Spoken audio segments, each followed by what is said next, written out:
गुफ्तगू कर रहे हैं। असद साहब ये बताइएगा, मिसाक मईशत की बड़ी बात होती है और कहा जाता है कि मिसाक मईशत होना चाहिए, आपके ख्याल में होना चाहिए या नहीं? मैं आपका जवाब देता हूँ, मुझे अगर आप इजाज़त दें, मुझे 1 मिनट सिर्फ दें कि ज़रा मैं नाजरीन के लिए आज जो पाकिस्तान इकनॉमिक सर्वे पेश हुआ है, उन्होंने पूरी प्रेस कॉन्फ्रेंस की, मैं 1 मिनट के अंदर इसकी हाईलाइट्स आपको बता दूं कि क्या क्या रहा है। 6% से मईशत की तरक्की हुई जी 1 साल के अंदर। हमारी जो जीडीपी है $383 बिलियन पे पहुंच गई। $1798 पर कैपिटा इनकम होगी पाकिस्तान की तारीख में सबसे ज्यादा। सबसे अच्छी बात क्या हुई कि आपकी ज़राअत भी बढ़ी। अल्फाज यहां पे लिखे हुए, ये हुकूमत के डॉक्यूमेंट में लिखे हुए, रिमार्केबल ग्रोथ, यानी गैर मामूली इजाफा हुआ ज़राअत के अंदर। सनत जो है वो 7% से इजाफा हुआ, सर्विसेज के अंदर इजाफा हुआ, 39% गुड्स एंड सर्विसेज के इजाफा हुआ, रिमिटेंसेस के अंदर इजाफा हुआ। सरमायाकारी होती है तो आगे चलती है, सरमायाकारी का हुजम बढ़ गया, मईशत के लिहाज से भी बढ़ गया। जो कर्जों का हुजम था वो मईशत के लिहाज से कम हो गया। जिस लिहाज से भी देखें, पाकिस्तान के जो बेहतरीन साल गुजरे मईशत के, ये मैं बिल्कुल आपको अनबायस व्यू बता रहा हूं। आप 50 साल की पाकिस्तान की मईशत उठा के देख लें, आप बोलें यार इसमें 4-5 साल कौन से हैं जो सबसे अच्छे थे, उनमें से ये 1 साल था। अब आ जाए जी मईशत। देखिए, ये जो बात करता है ना, या तो उसको मईशत की समझ नहीं है या उसको सियासत की समझ नहीं है, या दोनों की समझ नहीं है। सियासत का मतलब ये होता है कि अवाम के पास एक से ज्यादा राय सामने रखी जाएगी, अवाम सबकी बात सुनेगी। यार काशिफ अब्बासी कहता है कि मैंने मुल्क को इस तरीके से चलाना है, असद उमर कहता है ऐसे चलाना है, और फिर वो फैसला करता है मैंने किधर जाना है।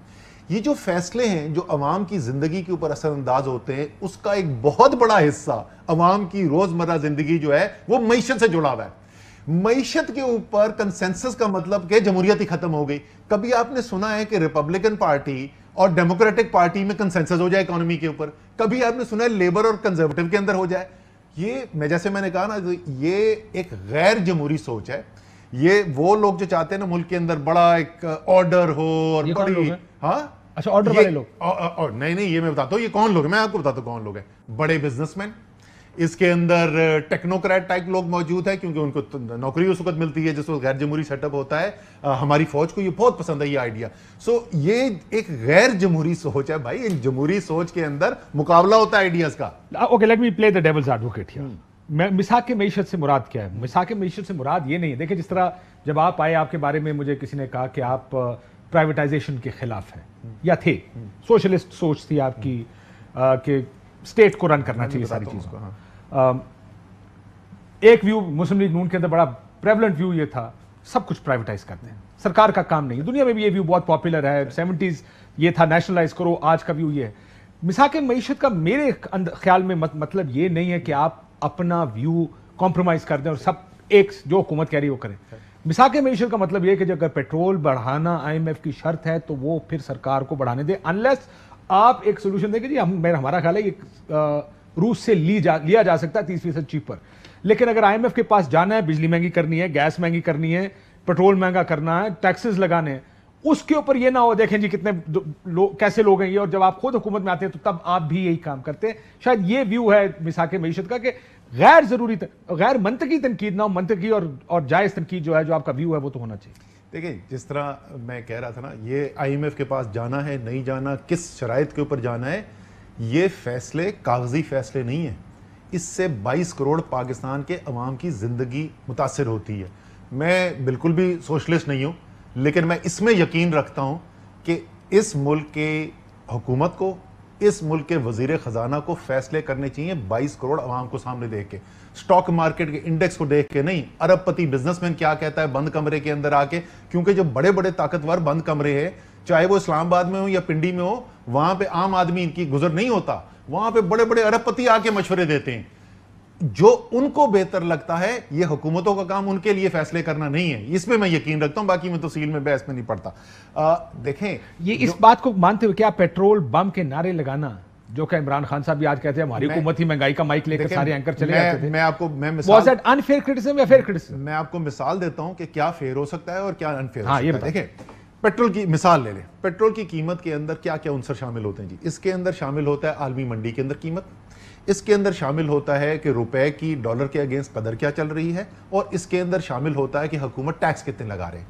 इसके अंदर पहली चीज पे हुकूमत का कोई कंट्रोल नहीं है, दूसरी चीज के ऊपर हुकूमत की पॉलिसियों से फर्क पड़ सकता है, लेकिन उसमें कई दफा ऐसे होता है कि अपनी हुकूमत की पॉलिसी की वजह से फर्क आता है, कई दफा ये होता है कि पहले क्योंकि गलत पॉलिसी चल रही थी तो आपको एडजस्टमेंट करनी पड़ती है, तीसरी चीज मुकम्मल आपके कंट्रोल में।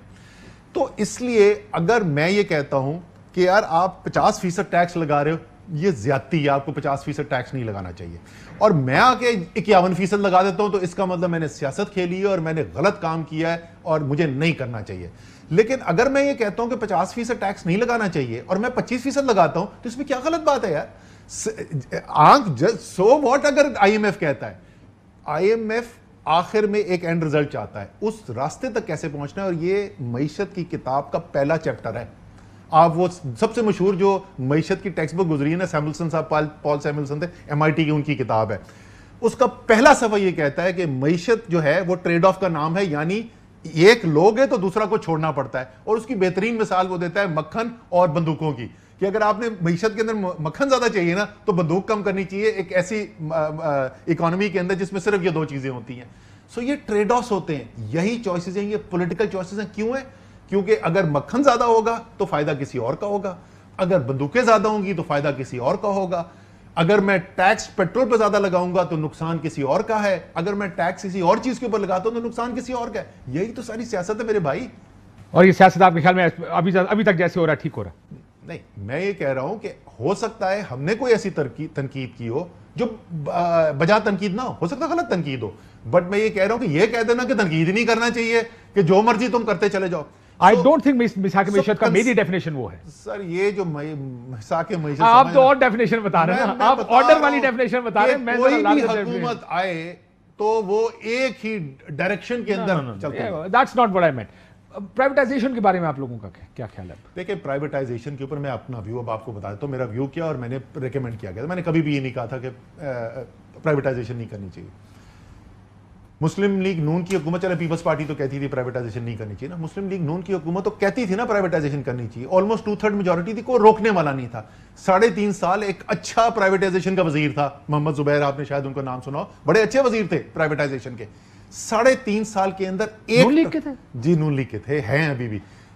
एक प्राइवेटाइजेशन की ट्रांजैक्शन हुई थी, एक ट्रांजैक्शन, शेयर बेचने की नहीं बात कर रहे जो पहले से प्राइवेटाइज थे, नई प्राइवेटाइजेशन एक हुई थी और वो भी एक छोटा सा फर्म था। हमारी हुकूमत में, मुझे छोड़ दे, मेरे 8 महीने छोड़ दे, उसके बाद हफीज शेख था ना, प्राइवेटाइजेशन में यकीन करते थे, कितनी प्राइवेटाइजेशन होगी।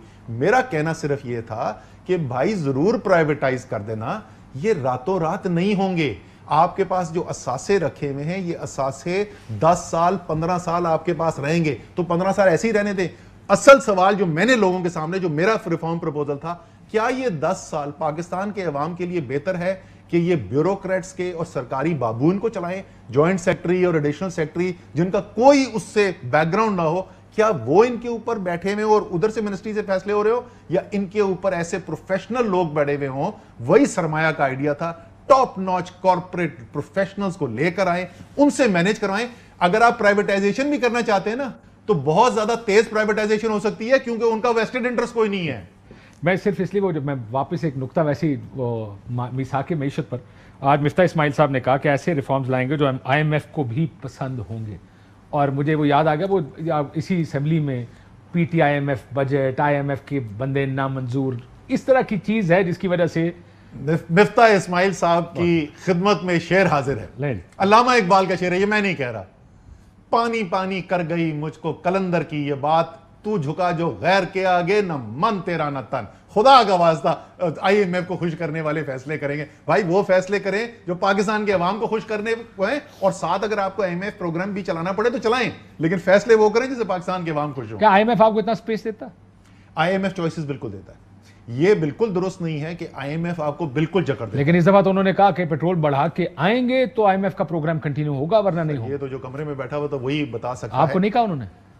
मैं तो फ्लोर ऑफ द हाउस, आपको याद है मेरी 2019 के बजट की स्पीच, मैंने तो आपको 5 जो बड़े फैक्टर्स थे जिनके ऊपर आईएमएफ के साथ मुज़ाकरात के अंदर हम टाइम लगा रहे थे, मैंने आपको एक एक फैक्टर बताया। बिजली पहले वो कितनी मांग रहे थे, कितने के ऊपर फाइनल हुई, गैस कितनी मांग रहे थे, फाइनल कितनी हुई, रुपए की कदर की क्या बात कर रहे थे, आखिर में कहां पर पहुंचे, टैक्सेस कितने लगाने थे, उसके हर चीज के ऊपर आपको केस अपना आर्ग्यू करना पड़ता है, अपना कोई स्ट्रैटेजी दिखानी पड़ती है, कोई ऑल्टरनेट दिखाना पड़ता है। ठीक है, आखिर में सियासत की, अगर मैं 3 मिनट रह गए, मैं सियासत के बगैर अगर चला जाऊँ तो ज्यादती होगी। लॉन्ग मार्च आ रहा है, लॉन्ग मार्च बिल्कुल आ रहा है। धरना होगा, धरना होगा ये नहीं होगा, ये भी चेयरमैन साहब फैसला करेंगे, इमरान खान फैसला करेंगे। कब तक की का आपकी एक्सपेक्टेड डेट है? क्योंकि कहा था कि कर देंगे लेकिन नहीं हो रहा। मेरे ख्याल में चंद हफ्तों के अंदर हो जाएगा। को मुज़ाकरात चल रहे हैं पिंडी से? जहां तक मुझे पता नहीं चल रहा। आप तो ऐसा नहीं होंगे नहीं, मुज़ाकरात, बिल्कुल। आप तो 12वें खिलाड़ी और इंजर्ड होते रहते हैं। मैं तो इंजर्ड आप तो हमेशा कह देते हैं मुझे इंजर्ड खिलाड़ी, मुझे जख्मी खिलाड़ी समझे। मुझे तो वैसे ही इन मुज़ाकरात का हिस्सा नहीं होना चाहिए, बिकॉज आपको पता है मैं तो हमेशा टीवी पे बंद कमरे में जब भी पूछेंगे ये काम सियासतदानों के सियासतदानों को करने चाहिए। आपकी कुछ एमएनएस, खवातीन एमएनएस और वर्कर्स आज असेंबली का गेट के ऊपर चढ़े, असेंबली के अंदर एंटर हुए। आप लोग तो मुस्तफ़ी तो हो चुके खैर असेंबली से, क्या वजह बनी इसकी? वो पाकिस्तान के शहरी हैं, वो एहतजाज करने गए थे कि ये असेंबली कर क्या रही है, यहाँ पे पाकिस्तान के अवाम के ऊपर महंगाई का पहाड़ तोड़ दिया है, तो एहतजाज करने गए थे। ईवीएम और इलेक्शन रिफॉर्म्स के ऊपर मैंने वो उसके ऊपर भी उन्होंने बात की कि पाकिस्तान के अवाम के नुमाइंदे तो हैं, एमएनए हो या ना हो। इलेक्शंस मिलते नजर आ रहे हैं आपको? मेरे ख्याल में जी, मेरा मानना यह है कि आखिरकार मुस्लिम लीग नून कब तक ये अपनी सियासी कीमत अदा करती पड़ी। मेरा ख्याल है आप भी इंतजार कर रहे हैं कि ये इन्फ्लेशन किक इन करे। ये गिरनी है हुकूमत, ये मुस्लिम लीग नून खुद गिराएगी, आप देख लेना। ये सियासी कीमत जितनी उनकी बढ़ती चली जा रही है, किसी ना किसी वक्त पार्टी के अंदर ये जो है ना फैसला होना है कि भाई जो मर्जी जो कुछ भी कहता हो, जो मर्जी गारंटी दे रहा हो, अब ये सियासी कीमत हम नहीं चुका सकते। ये आज